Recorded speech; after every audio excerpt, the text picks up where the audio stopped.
that Sue's going to come. Hi, I'm Sister Suzanne Rubenbauer, lacrosse Franciscan sister of Perpetual Adoration. And today I am here with Megan Ruiz, who is the director of the Lantern Center in Dubuque, Iowa. And I am one of the reasons why my companion community and myself sponsored these two grants is because I've been a tutor at the Lantern Center now, been gifted as a tutor at the Lantern Center for 2 years. And I have come to realize the importance of the ministry that the Lantern Center performs. And for example, our major ministries are teaching English as a secondary language, and then if some students are interested in helping in pathways to citizenship. And it isn't just teaching English, it's the practicalities. It's helping students get ready to take a driver's license exam, or to prepare for a doctor's appointment, or how do you wade through insurance, all those kind of issues. And over all of that, which to me is really the glory and the beauty of the Lantern Center, is the relational aspects. That there's over 80 countries that have been associated with the Lantern Center for these 22 years. And it's amazing, for example, why us adults are working with each other with English. There's little kids in the background who might be from Ukraine, from Iran, from Colombia, from Mexico, and they're all together. And when we have our tea break, the adults from all the various countries and the kids come together. And the Lantern Center has done such a tremendous job of helping all of us understand the beauty of the diversity of each culture. So that's my opening statement. And so I'd like to introduce you to Megan, who, again, as I said earlier, is the director of the Lantern Center. Thank you so much. And thank you for your years of tutoring with us and for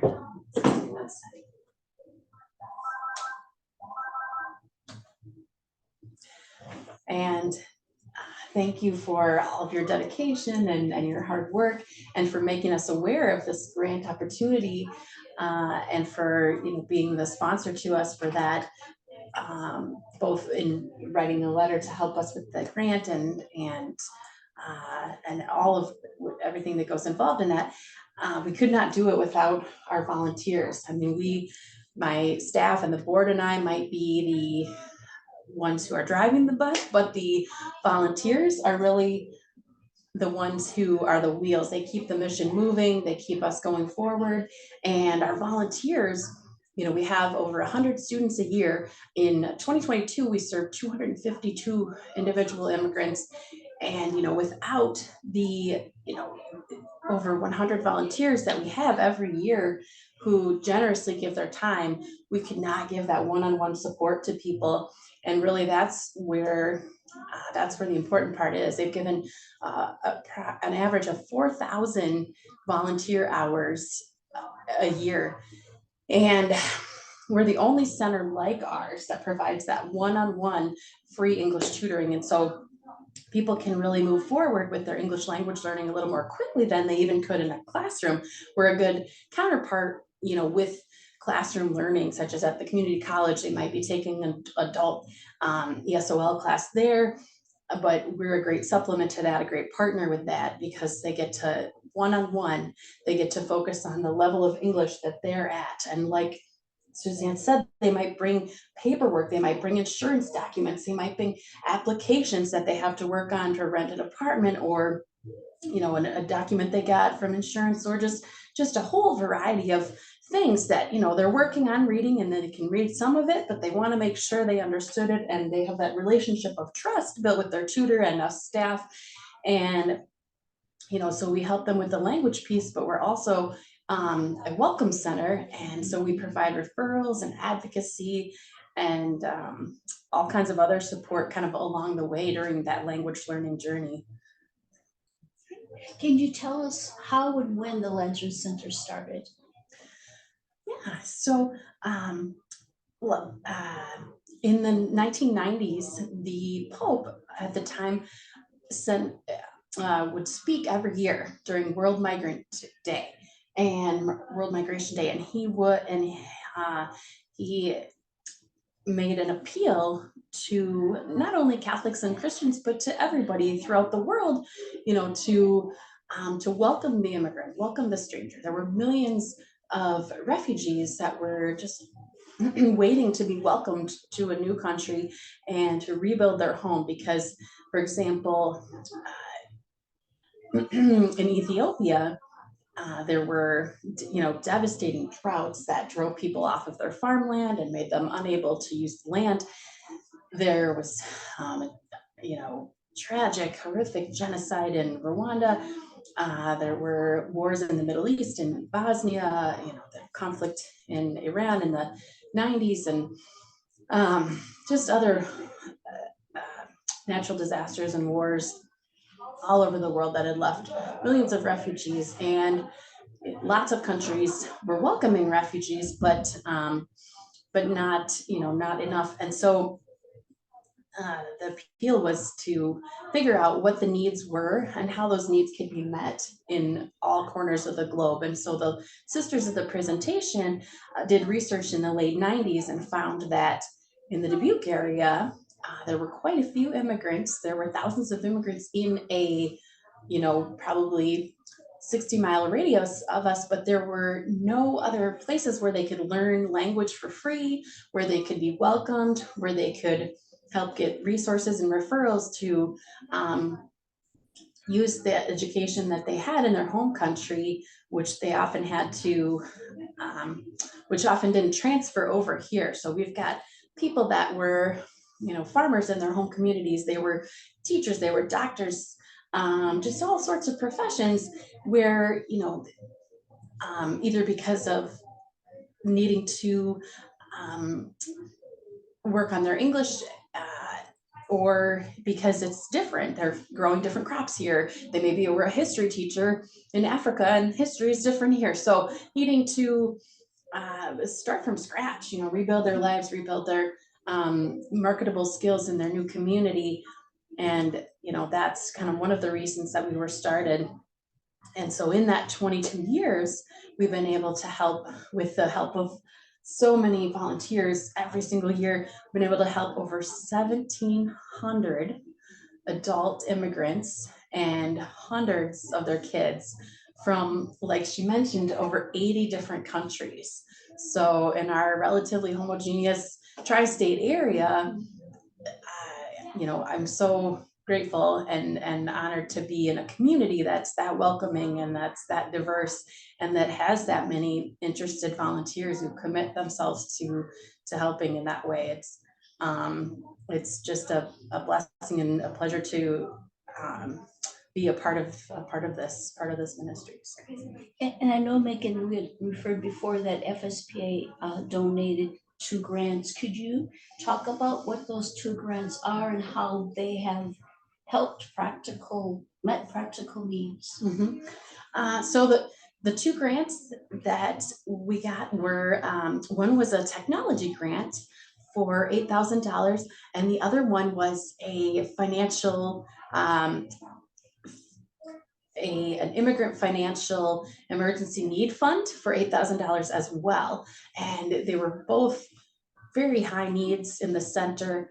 Our technology was getting old and the laptops in the center were becoming unusable for pairs, and it's vital to have technology available for tutoring pairs because we've got a lot of software programs that we belong to, a lot of language learning modules and things like that. People are looking up videos and news stories and Google Translate and photos to supplement along with their learning. And, without a screen in front of them to do that, they were having to use their tiny cell phones, which may or may not have reception and data and et cetera. was not practical. And a lot of people for their job skills need to learn typing, or they might need to create a new, resume, or fill out an application online for citizenship, and really important things like that, that with our computers failing, we were struggling more and more to do. So that was one grant, and we were fortunate that we were able to get a really great deal on the laptops. So with the $8,000 grant, we were able to fund 12 brand new laptops, and people have been really excited about them. They've been using them every day, and we were able to get a deal from Dupaco for the laptops were only $200 a piece. They were $800 laptops that they gave us for only $200 a piece, because they had been unboxed, they had been opened by one of the departments, and then their department found that they were missing a banking security component that they needed for the software they use, but they were totally wonderful and workable computers for almost every other type of organization. So we bought those from them, and then it still allowed us to have money left, which is fantastic, because we're still looking at, we need to get an additional scanner, and we found recently that our staff desktop computers are low on working memory, and those are starting to give us problems and other things. And so we're gratefully still utilizing that funding. And I think that's a perfect example of how Lantern Center as a nonprofit has related so well to other nonprofits. So it's a key organization within the city that also is kind of like a lightning rod for generosity. Could you now tell us about the grant for emergency funding? Sure.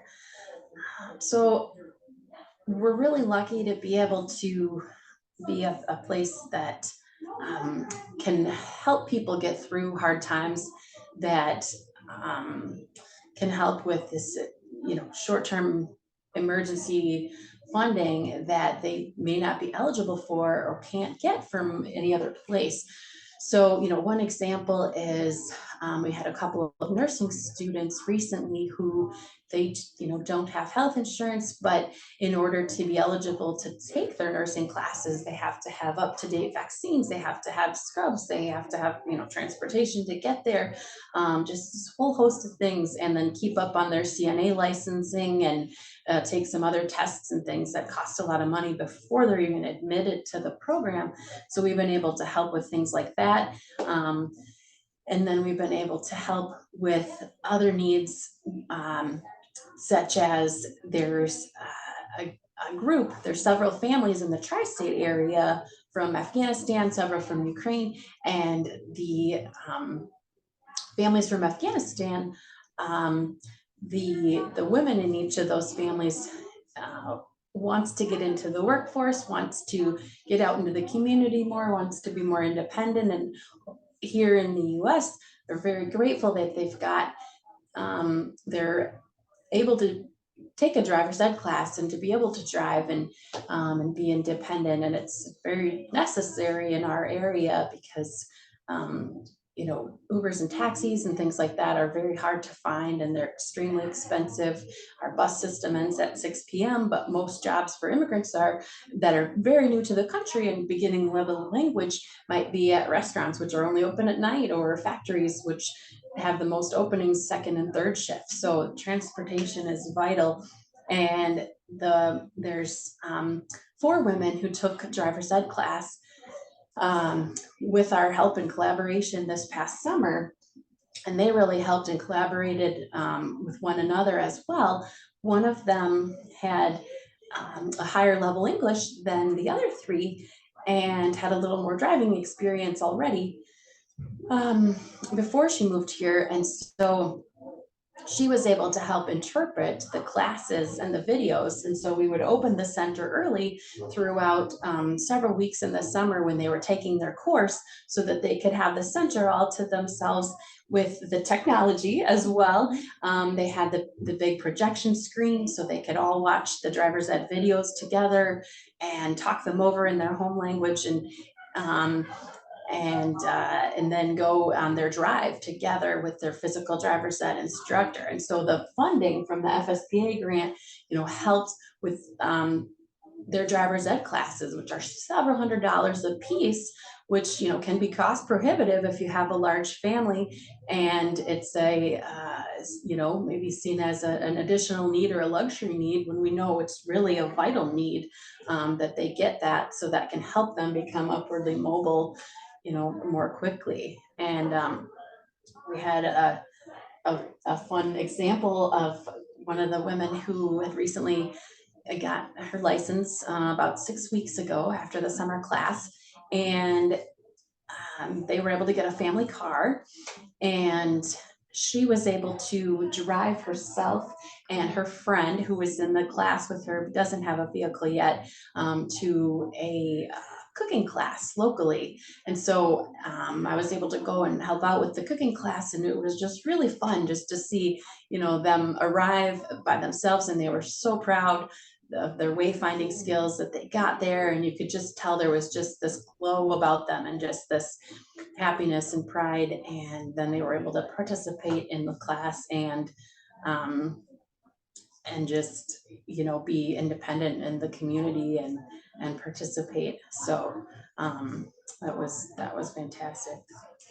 Megan, on behalf of Franciscan Sisters of Perpetual Adoration, I want to express our gratitude to you and to the Lantern Center for the ministry that you do, and for the wise use of the grants that we've given you. And I do hope that our relationship as FSPA continues to enhance the Presentation Lantern Center. So thank you very much. Thank you so much for everything you do, and thank you to all of you who are involved in the FSPA community in whatever way you are. We are extremely eternally grateful, and you have no idea the number of lives you're impacting now and into the future, generationally, with the kind of support they're getting through English and these grants that are helping them get through those daily life challenges, and get more marketable skills and improve their English and their confidence in the community. So thank you so much. Thank you all.